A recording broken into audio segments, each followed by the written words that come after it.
afternoon. In this lecture, I will talk on catalyst deactivation. The first point is what is catalyst deactivation. So, I discussed in my last lecture that the activity of a catalyst is very important, and that is defined as ability of a catalyst to transform the reactant species into a product. So, that is one of the important aspects, and simultaneously the selectivity for a desired product.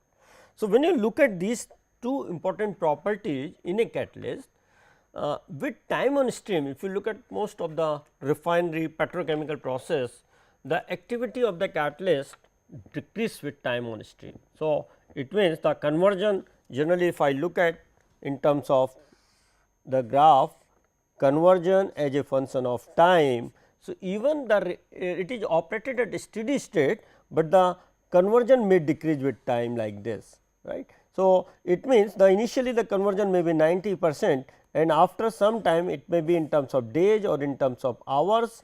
So, either way the conversion drops with time. So, productivity starts decreasing. So, it means the lifetime of a catalyst is limited. So, we need to change the catalyst or to replace the catalyst in order to maintain the activity for a given reaction to a certain limit, right. Some lose the activity after a few minutes. So, few catalysts deactivates very faster, that depends on the type of the reaction, it depends on the type of the poison precursor. So, and in some cases like in fertilizer industry, the life of catalyst is generally 3 years, and same thing in the refinery catalyst, the life of the catalyst is 3 years. But if you look at FCC process in refinery, fluid catalytic cracking, the activity of catalyst drops very fast. So, it means just within 1 second or 5 seconds the catalyst deactivates. So, a new kind of reactor design is required in these cases. The maintenance of catalyst activity for as long as possible, and this is one of the major economic importance in the industry, because I told you the catalyst is the $1 billion business, and in order to replace the catalyst a large amount of some money is required, right. So, if we can regenerate the catalyst during the process, that is very important, that is one thing that will be helpful and it will save the revenue. And simultaneously, if you maintain the activity either by increasing the temperature during the process, that will also be of great help. So, efforts are generally made in order to maintain the catalyst activity or in order to look at the new kind of catalyst to make them stable during the process.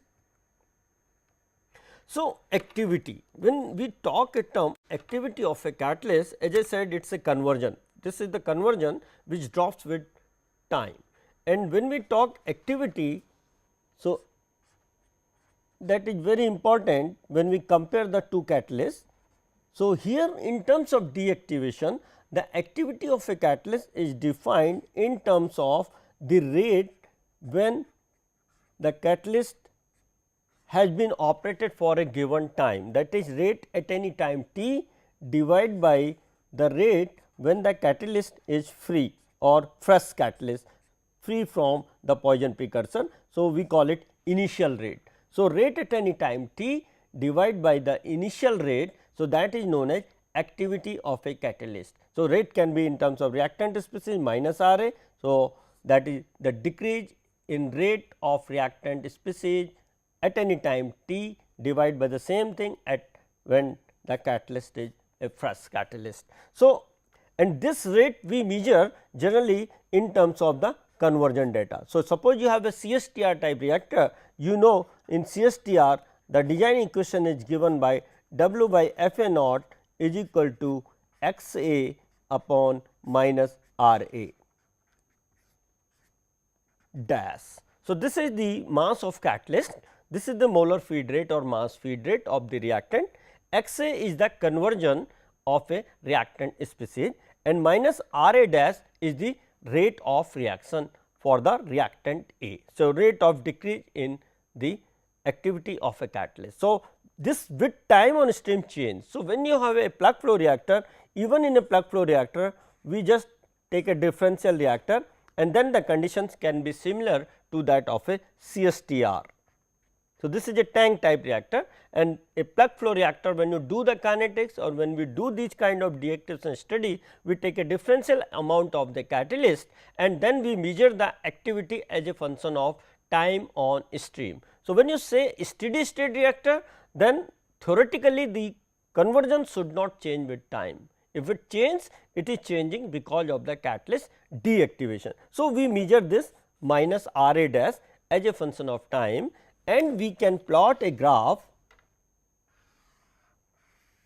like this minus R A dash at any time t divided by minus R A dash when the catalyst is fresh, t is equal to 0, that is initial rate. So, this is rate at any time t and this is the rate when the catalyst is fresh. So, obviously, when there is no deactivation in a flow reactor, then it should remain constant.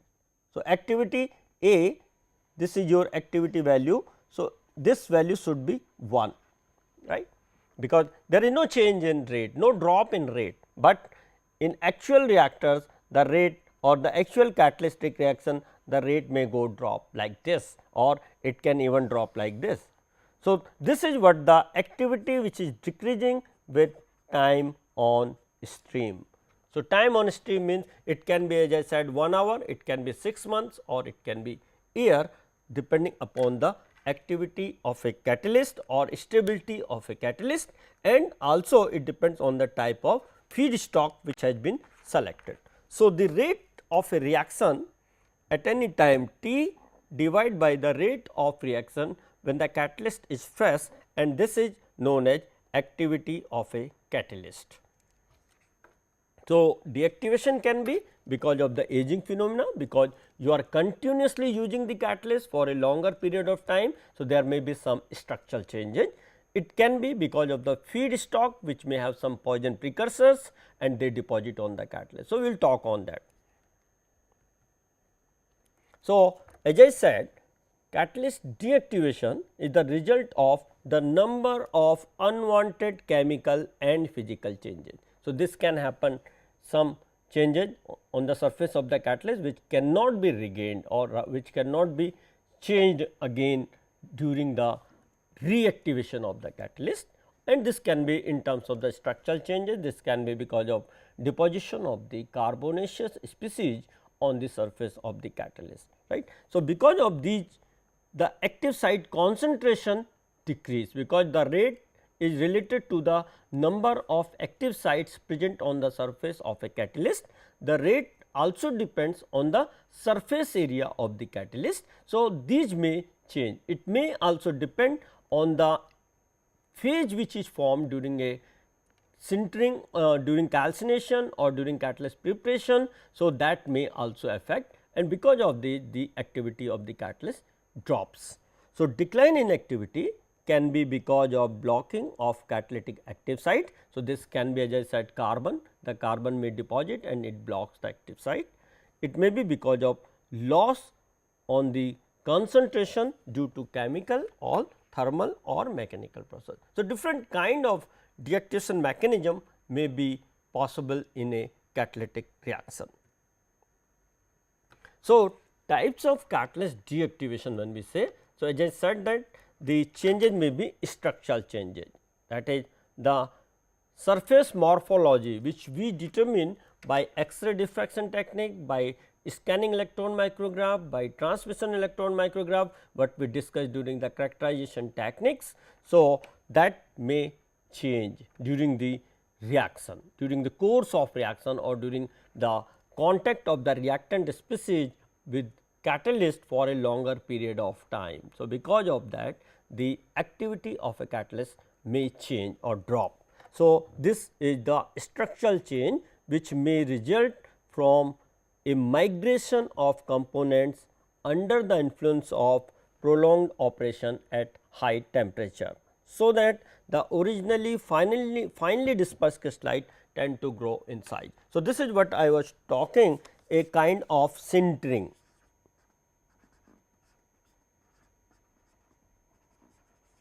Sintering. So, when the smaller particles, because when we look at a good catalyst, we try to make a smaller particle, large surface area per unit volume, and during the course of reaction, because they are highly active. So, these two small particles, they may react and make a bigger particle. So, surface area drops, right. This can happen in the surface of a pore also. So, this is a pore structure. So, when the continuously high temperature process happens, so the pore structure may narrow down like this, something like this. So, there is a kind of constriction which is formed here, right, or it can be nothing but in terms of the active sites, they grow here and they are now larger in size. So, the size of this active site is increased. So, it can be because of the change in textural property of the support itself, or it can be because of the change or sintering of the active metal part, which is the metal precursor on the surface of the catalyst. So, because of high temperature, the particles gets agglomerated. So, they become a larger, two small particles, and they just join together and make a particle larger. So, surface area per unit volume decrease in such cases. This is known as aging also, right, because of the temperature and time relationship. So, the temperature fluctuations may cause stresses in the catalyst particles, which may then disintegrate into powder with a possible destruction of its fine structure. So, sometimes it is a kind of disintegration because of the variation in temperature during the course of reaction. The second one, which is a kind of poisoning, right. So, it is a irreversible chemisorption of some impurity in the feed stream, which is generally known as poisoning. So, what is poisoning? So, this is kind of irreversible deposition of these poison precursors, something like, suppose if I say a simple your hydrotreatment reaction. So, naphtha hydrotreatment. So, these feed or hydrocarbon contains a large amount of sulfur precursor.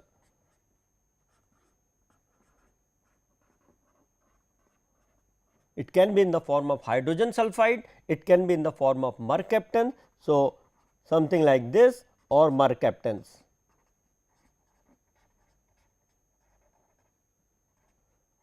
This may be something like C2H5SH. So, oxygen is replaced by sulfur. So, these are known as mercaptan. So, these sulfur precursors, they react directly with the surface or active site of the catalyst. So, I wrote this like P, a poison precursor. So, your P plus star, which is your active site in a catalyst, and makes P star. So, this is an active site of a catalyst.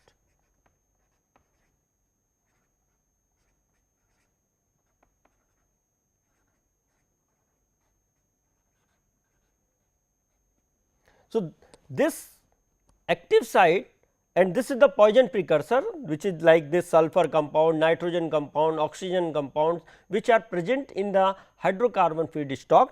They deposit with this, or they react chemically with this, and forms a compound, chemical compound, which cannot be removed from the surface of the catalyst. So, if you remember, when we were talking the mechanism of Langmuir-Hinshelwood type, then this adsorbed species appear in the denominator basically, right. So, if you write the rate of a reaction in general, so minus R A is equal to K times P A divided by 1 plus sigma of all the species which comes on the surface, adsorbed species, right.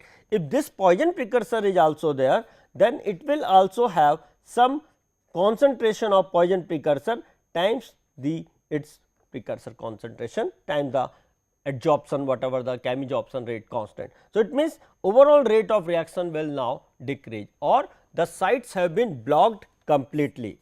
So, these are the poison sites.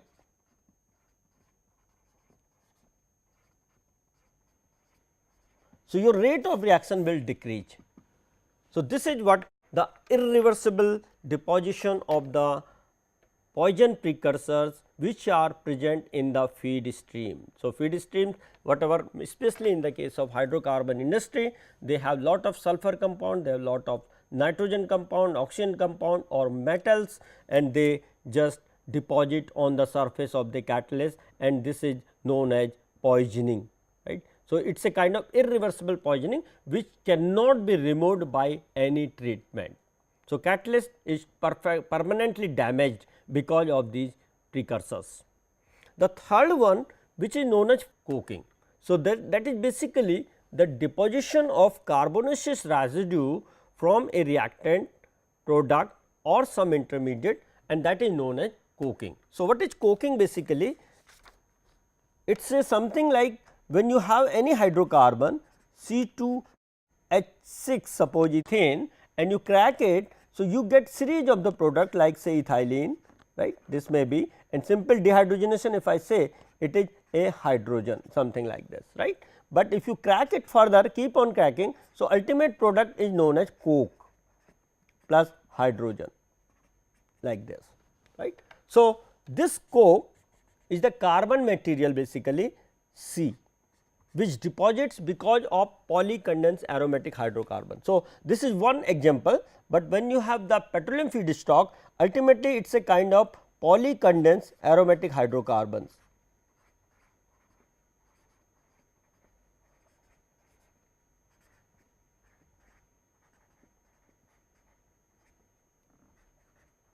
So, these polycondensed aromatic hydrocarbon generally have a chemical formula CXHY with X is much more greater than Y.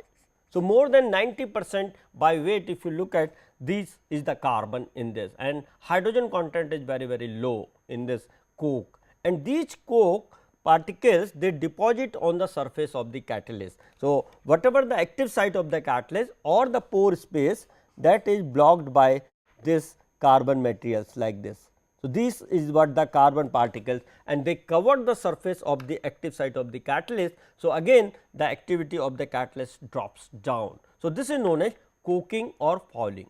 The only thing here is that once coke is deposited on the catalyst, it can be removed by burning with oxygen. So, if carbon is deposited, if you burn it with oxygen under controlled condition, then it gives you carbon dioxide.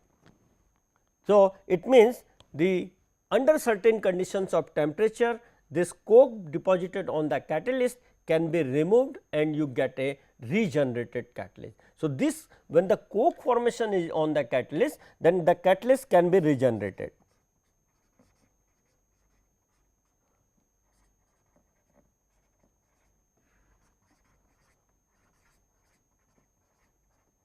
So, regeneration is possible in this case of coking. So, this is what in the fluid catalytic cracking. So, the catalyst is continuously regenerated and known as FCC cracking, fluid catalytic cracking. So, we will talk on that later.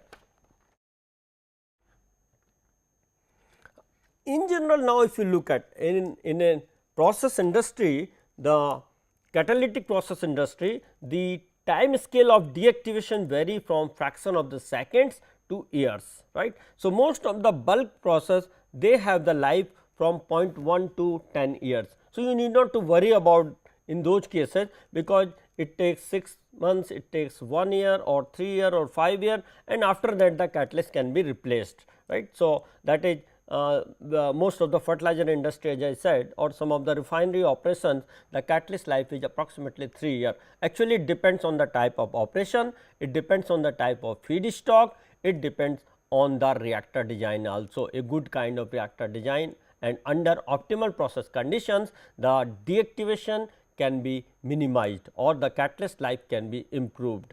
But if you look at in certain process, as I said, like in FCC, fluid catalytic cracking, the time scale is of the order of 1 second, right. Or so, here you can see that dehydrogenation reactions, the time scale is somewhere between 10 power 2 to 10 power 3, right. And if you look at here in the FCC, the time scale is of the order of 10 or minus 1 second in seconds, right.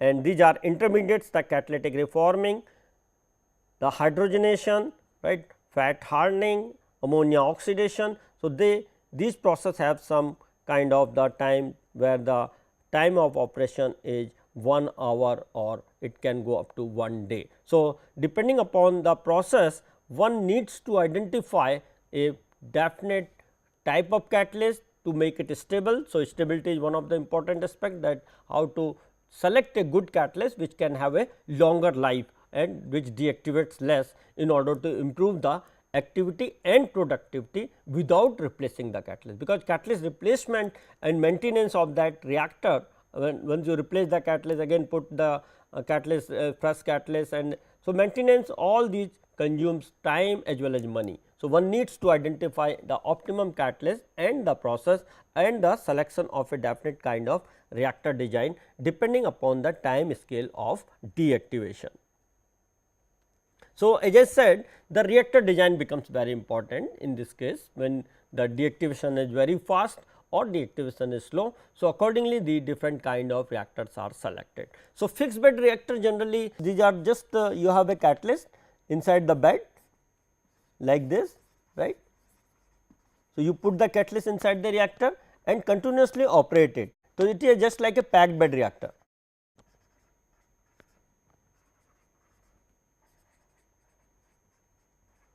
In this kind of reactor, the frequent replacement of catalyst is not desired. So, means after 6 months or after 3 years, the catalyst has to be replaced. So, this can, the operation can be done in a fixed bed or packed bed reactor. So, no regeneration is required when the time scale of deactivation is in the terms of years, like 1 year, 2 year, 3 year. So, regeneration is not important, and even if you, after 1 year the regeneration is to be done. So, we can have 2 reactors in parallel. So, one is under operation and the second one, the catalyst can be regenerated there and then reused in the process. So, that can be, so 6 months, 1 year in the semi batch semi regenerative process. If you look at for the reforming or plate forming, where the platinum on alumina catalyst is used. So, generally there were in the past the process like a fixed bed reactor, and the process was known as semi regenerative process, right. So, that is the one aspect. When the run time or the time of catalyst deactivation is large, a fixed bed type of catalytic reactor can be used.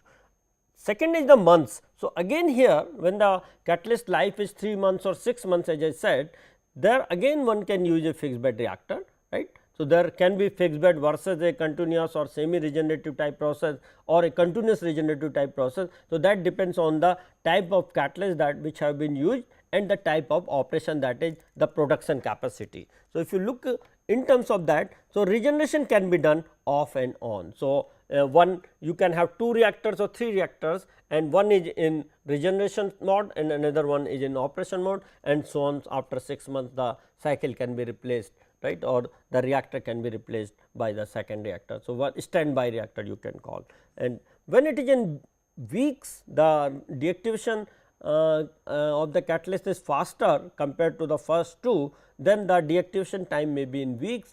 Here you need a swing type mode or moving bed catalyst. So, again in the fluid catalytic cracking, a moving bed type of reactors were used earlier in past. So, there the continuously the catalyst moves up. So, you have a bed like this and this bed is moving up. So, you take it again and send it to a regenerator unit. So, you have a regenerator here where you burn it with the oxygen, and this is known as regenerator unit. So, this will be done only when the carbon is deposited or a process where the catalyst can be regenerated easily. Otherwise, if there is a Cammage option or poison precursor, then this regeneration is not possible. So, only this is burning of carbonaceous material in the presence of oxygen at around 550 degree centigrade. So, carbon burns and it gives you carbon dioxide, carbon monoxide. So, a suitable regenerator design is again important. So, you have a regenerated catalyst and that is sent back into the system. So, that is again a kind of moving bed type of reactor or the fixed bed reactor running in the swing mode, right. So, that can be used when the catalyst deactivates or deactivation time is in weeks. When it is in minutes and days, then fluidized bed reactors are preferred. So, as I said that most of the time in FCC cracking, the fluidized bed reactors are used, right. There can be a slurry reactor also or a continuous regeneration, just like in a case of plate forming process, the continuous regeneration of the catalyst is done.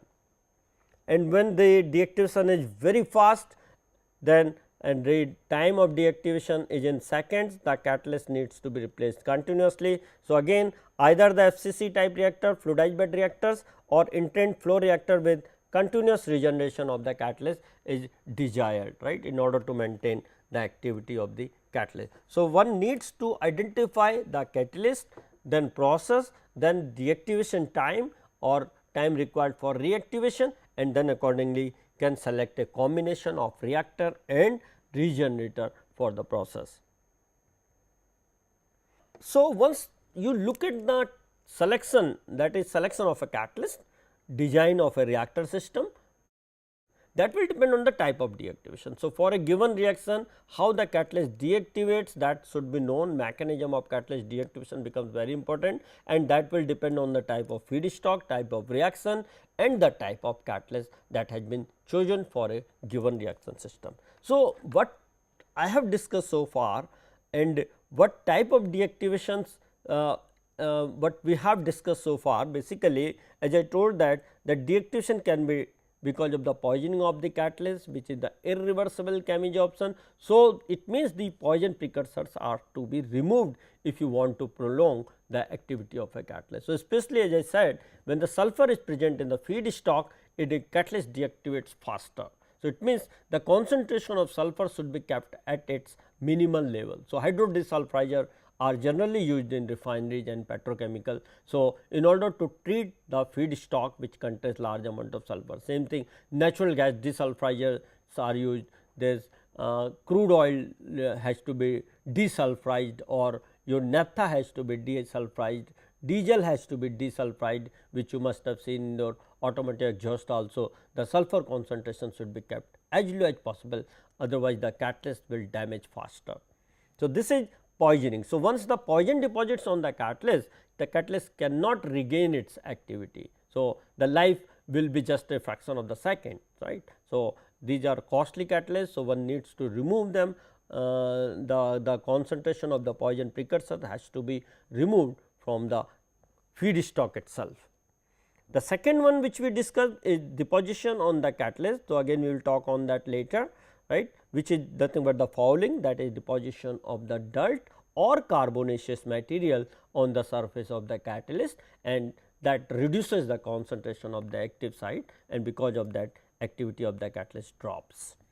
The thermal process, that is the catalyst is in contact with the reactor system, and that is high temperature, operating at high temperature and for a longer period of time. So, because of that temperature and time, there is a kind of solid reaction that may happen. So, phases may change, right, and simultaneously as I said that the crystal may grow in size. So, that is known as sintering, right. So, that is again a kind of deactivation in the case of catalyst, and one needs to look at the process how to minimize these kind of, that is the stable particles, right. So, you need to look at the materials, catalytic materials which are stable to high temperature when the reaction is to be carried out at high temperature. And sometimes the mechanical strength of the active catalyst is not very good, because of attrition it may lose its activity, though that is again a deactivation of type of deactivation, or it can be that the active metal is not strongly binded to the surface. Just mainly the problem when you have a monolith type of catalyst and you have a high flow rate of gas, then this may the wash away with along with the gas phase, right. When you have a liquid product, say water, steam, that is flowing through the catalyst, and it may happen that the surface of the metal or metals is not strongly binded with the support, then there may be some kind of wash away of the catalyst. So, that is again a problem. So, active metal is lost because of high flow rate of the gas. So, that is nothing but the catalyst material. The catalytic active site has to be strongly binded with the support, and a proper binding is desired in that case.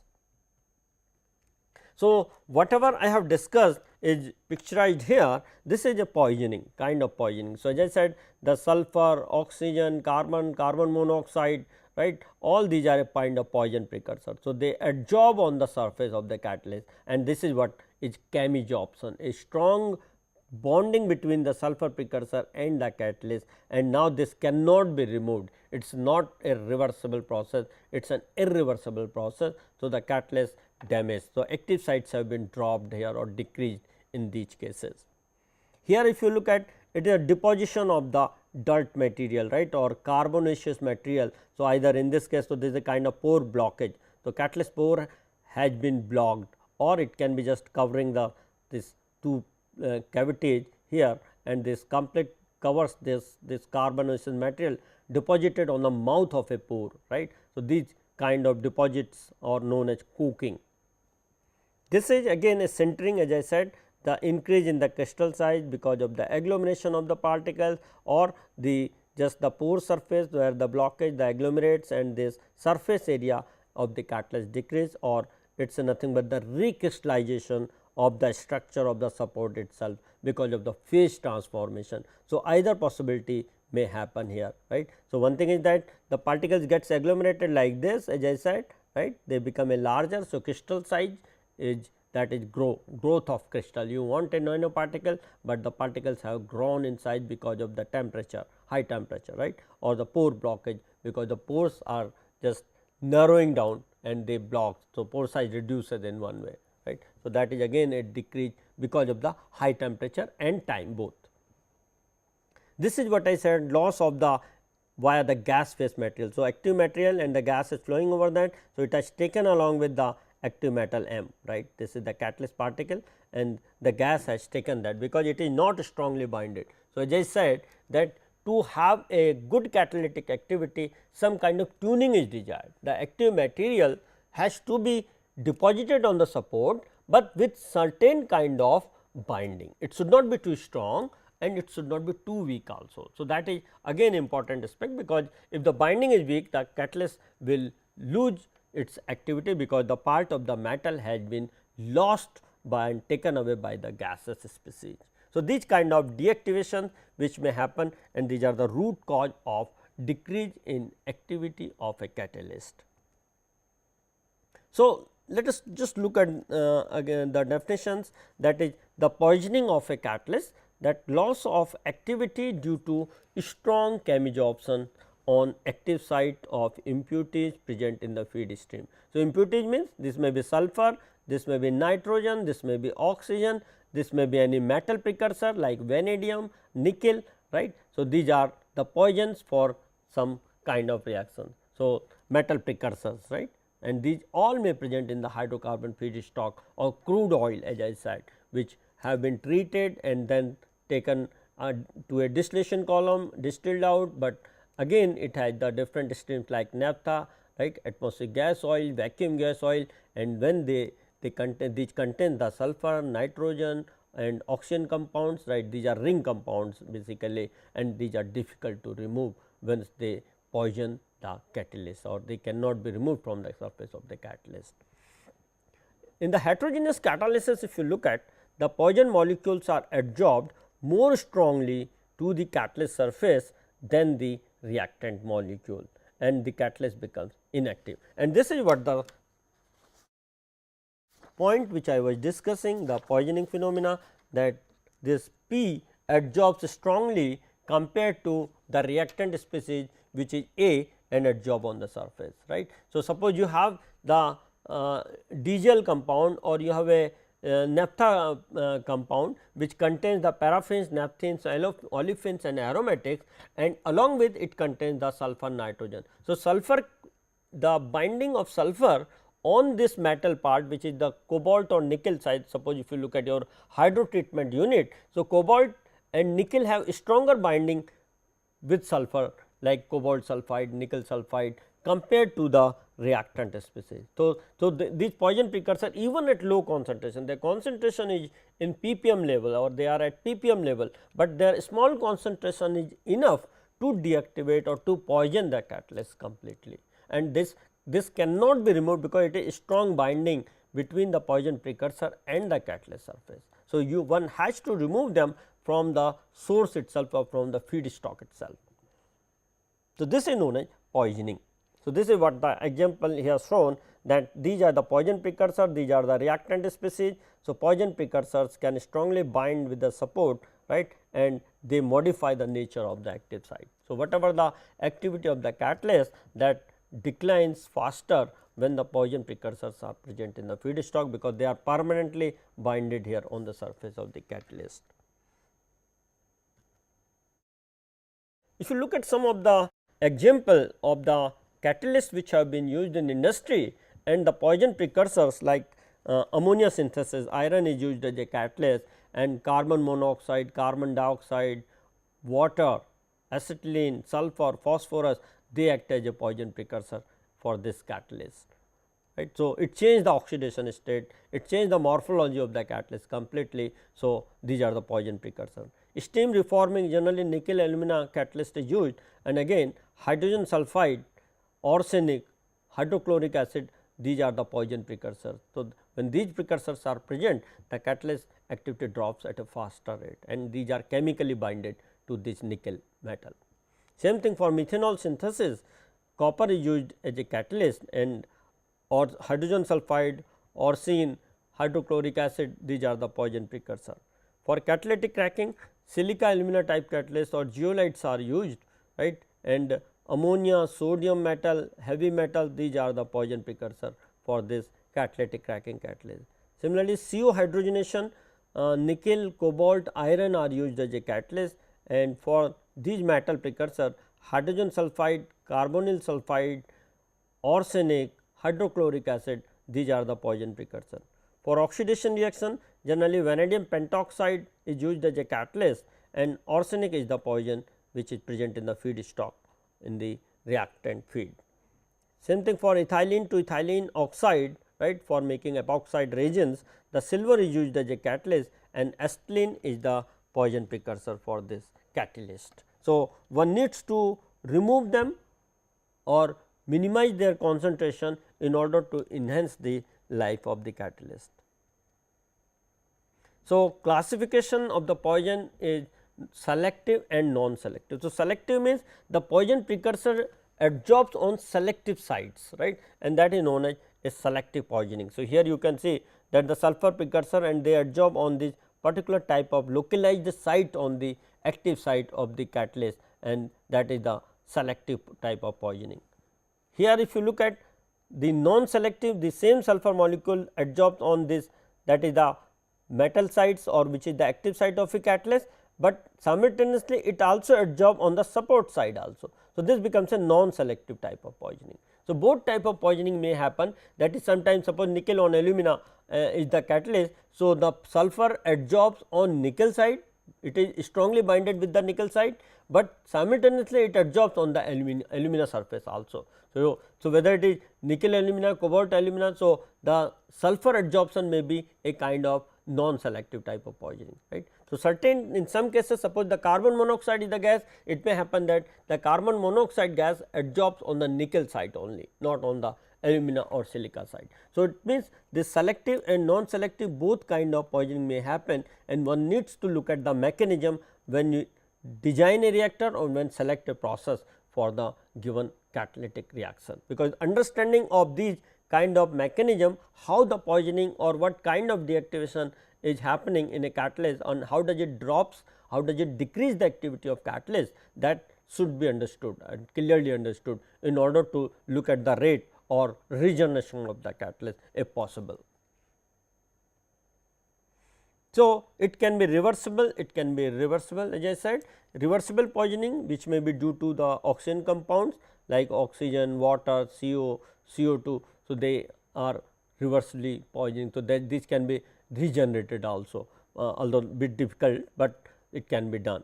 But if it is irreversible poisoning, that is connected with non-metals like sulfur, chloride, arsenic, the phosphorus. So, then these are very difficult to remove, right, phosphine, all these are chemically bind with the surface.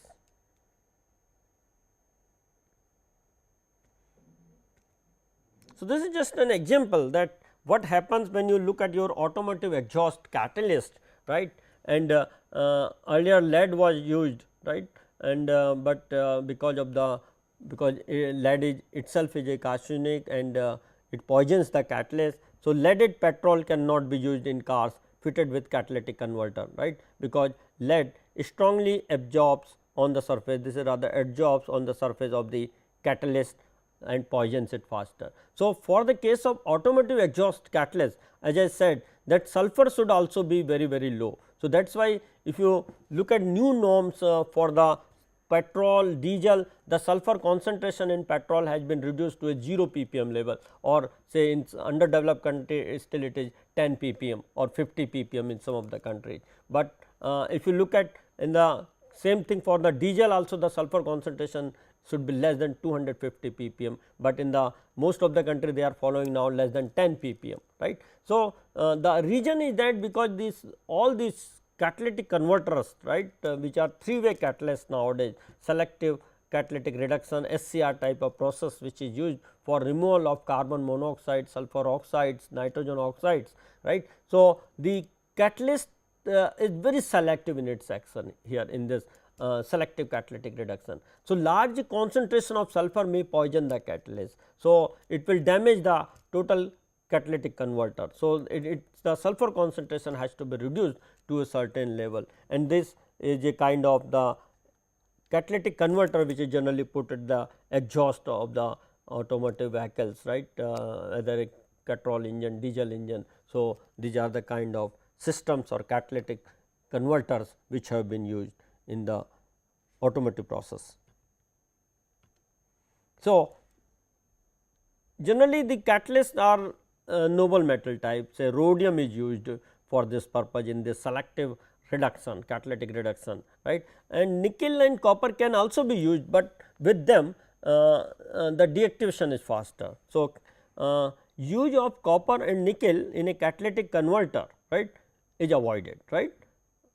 The platinum or rhodium, which are known as PGM group metal, although they are costly, PGM group metals are, I told they are very costly noble metals, right, but they are used because the sulfur dioxide which is present in the exhaust fumes, even in trace amount, it poisons the catalyst. So, the concentration of these copper and nickel, you need a larger amount, and even the small concentration of sulfur oxides, they will damage the catalyst, but this PGM group metals like platinum or rhodium, they are stable in terms of the deactivation. So, that is why they are used. So, once the catalytic converter has become inactive, it cannot be regenerated. So, you have to just throw this one and replace it by a new catalytic converter.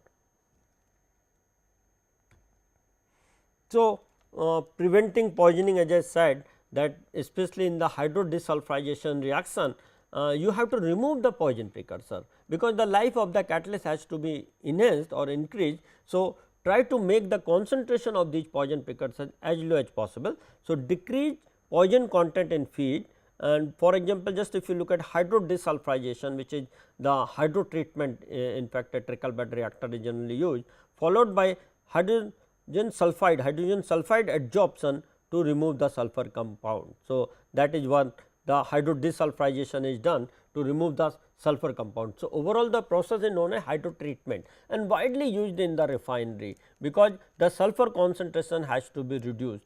So, to remove the sulfur, the process is known as hydrodesulfurization. So, generally cobalt molybdenum based catalysts are used for this purpose, known as COMOX, cobalt molybdenum, or NIMOX, nickel molybdenum. So, these type of catalysts are generally used for hydrodesulfurization. So, the process known as HDS, right, and catalysts used are nickel molybdenum, known as NIMOX on alumina, or cobalt molybdenum on alumina. So, they are known as NIMOX oxides of this, or COMOX, used for hydrodesulfurization. But as I said that this sulfur is a poison to them also, right. So, you have to reduce the concentration to a certain level in order to enhance the life of this catalyst. So, sometimes a guard reactor is used first, which contains the similar catalyst, but most of the sulfur compounds or sulfur is removed in the first reactor, and then it is taken into a second hydrotreater unit, where the treatment is done in presence of hydrogen, and all this sulfur compound reacts in the presence of hydrogen, and hydrogen sulfide will come out as a product gas, and that can be absorbed in some adsorbent or in some liquid or adsorbent or absorbed by using some different kind of liquid absorbent, or it can be adsorbed also. So, the sulfur can be removed and it can be reused also in the process. So, R&D is being done in this kind of treatment process. So, second thing is that catalyst formulation, that is again important aspect nowadays. So, catalyst formulation and design, just for example, the copper based methanol synthesis are strongly poisoned by sulfur. So, this is the present method for the methanol synthesis, carbon monoxide and hydrogen reacts and in the presence of copper based catalyst and methanol is produced, but the poison, if sulfur is small concentration of sulfur, it poisons the catalyst. So, new methods, new treatment methods are to be developed. Same thing here also, the hydrodesulfurization, the presently nickel molybdenum catalysts are used, but these catalysts have roughly 3 years of life, right, and that too depends on the concentration of sulfur in the feedstock. So, if the sulfur concentration is high, the catalyst life will drop. So, we have to look at the kinetics of poisoning reaction, kinetics of deactivation reaction in order to introduce the terms for the main reaction rate, because now if you look at, as I said, that activity of a catalyst drops. So, activity now is a function of time, right, and this is defined as R A at any time t divided by R A at t is equal to 0 initial rate. So, it means if you want to write the rate of main reaction at any time t, so R A dash at any time t is written activity at that time multiplied by R A 0. So, at t is equal to 0, I will write it like this, initial rate, first rate. So, the rate at any time can be defined, right, and that has to be incorporated in terms of the sizing a reactor or in order to look at the productivity, because rate is related to the productivity conversion. So, for that you need to find out this activity, right, and activity will depend on the type of, that is precursor, poison precursor, its concentration and by what mechanism it deposits. So, it can be first, just like the kinetics of the main reaction is studied, the kinetics of deactivation reaction should also be studied. So, it can be a first order, it can be second order, right, and like that, it can be some kind of a complex mechanism also. So, that is the order of deactivation is to be known, and again this may be a function of time. So, the rate constant for deactivation should also be known, but in general if you look at here, the adjustment for the decay of the catalyst, we need to find out that, right, and the reactions may be a separable type of kinetics, whereas the rate is its activity which is a function of past history, right, and times the rate which is a fresh catalyst. So, same term which I have used here, R A 0 fresh catalyst times activity. So, activity will depend on how the catalyst has behaved before that, right. I told you activity is a function of time, right, the history of the catalyst. So, that is to be find out first, and for that you have to look at this graph, activity A as a function of time on stream. Remember, this is time on stream,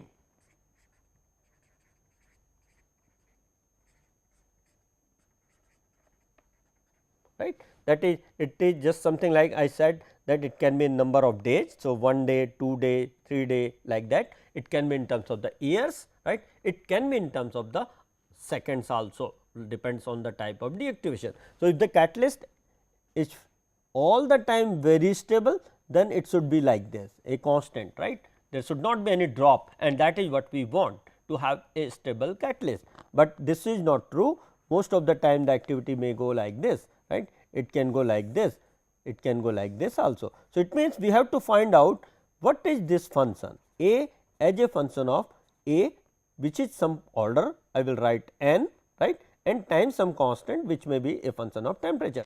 Just like rate you write a temperature dependent term and the concentration dependent term.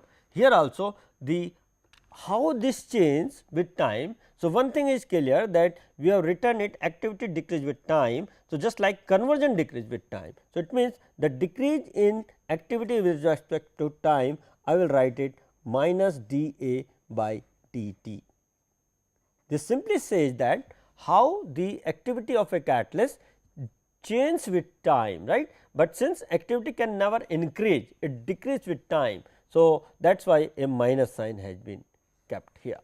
So, this graph talks this, if you take the tangent or if you take the slope at different time, you will get the rate of deactivation, that is minus, I will write it R d at this point, right, that is deactivation rate. It is not the main reaction rate, rather it is how the activity of the catalyst decrease with respect to time, and that will depend on several things. Several things means whether it is sintering, whether it is poisoning, or whether it is coking and fouling.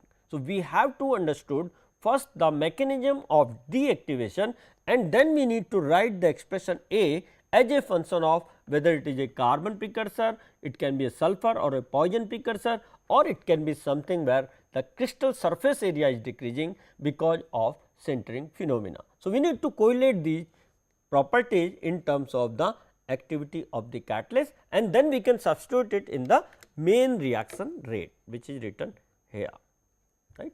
So, this is the rate of a main reaction, which is related to activity times the rate when the catalyst was fresh.